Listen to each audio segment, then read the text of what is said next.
আমি সন্ধ্যা নদী থেকে আফিয়া আমিনা রাফা বলছি।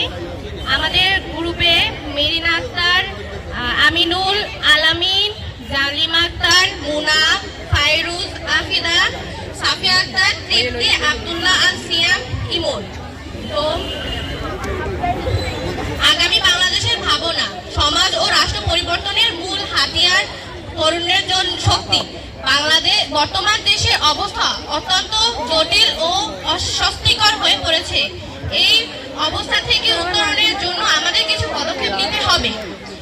পদক্ষেপগুলো হচ্ছে, প্রথমত আমাদের দেশের শিক্ষা ব্যবস্থার উন্নতি ঘটাতে হবে। শিক্ষাই হচ্ছে উন্নতির মূল চাবিকাঠি। আমাদের মাদক মুক্ত সমাজ গড়ে তুলতে হবে। আমরা যানজট মুক্ত প্রশস্ত সড়ক চাই। দেশে ট্রাফিক জ্যাম নিয়ন্ত্রণে আনতে হবে এবং জরুরি সেবার জন্য আলাদা সড়ক চাই। আমাদের চিকিৎসা ব্যবস্থার উন্নতি ঘটাতে হবে, বিশেষ করে মফস্বল এলাকায় চিকিৎসা ব্যবস্থার উন্নতি ঘটাতে হবে। দেশের অস্বস্তিকর অবস্থা দ্রুত প্রতিকার চাই। নিরাপত্তা ব্যবস্থা যথাসম্ভব উন্নতি করতে হবে।